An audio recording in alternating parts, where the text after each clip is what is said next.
Сәлем достар, сіздермен мясной чизбургердің рецептісімен бөлісетін боламын. Өте дәмді шықты менде.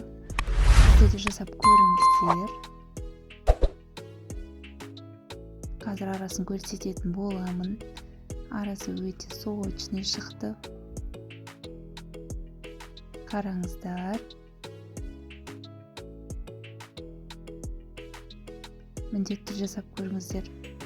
Ол үшін біз 500 грамдай ұнға бір жұмыртқамызды және де 4 ас қасық сұйық майымызды қосып, оған 200 мл суымызға дрожжымызды салып, дрожжымен де 221 грамдай болды. Оны жақсылап венчикпен де қасықпен де араластырып алсаңыздар болады. Осылай құйып ішіне.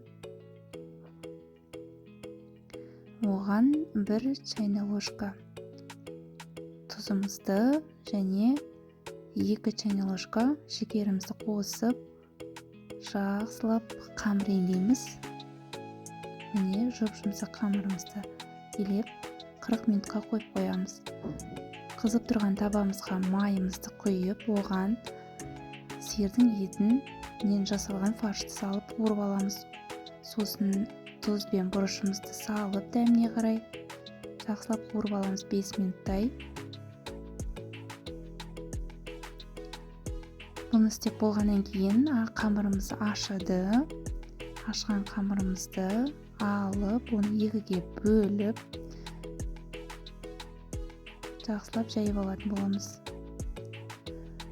Байқасаңыздар, астыңғы бөлігін үлкендеу қылдым.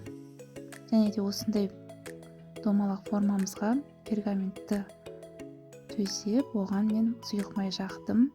Астыңғы бөлікті дәл осындай видеодағыдай етіп орналастырыңыздар. Енді қуырылған фаршымызды жақсылап салып, үстінен басып жібереміз орналастырып.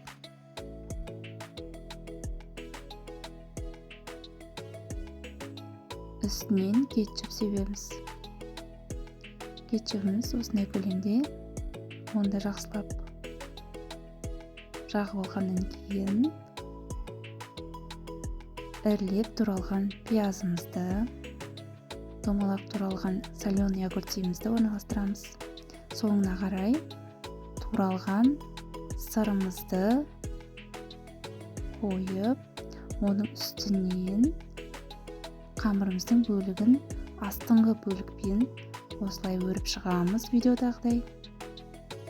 Міне оның үстіне жұмыртқаның бір ақ уызын, сары уызын кешіресіздер, соны жағып, мак сеуіп, әдемілеп 180 градуста пеште бір 20 минуттай пісіріп шықтым. Ас болсын сіздерге.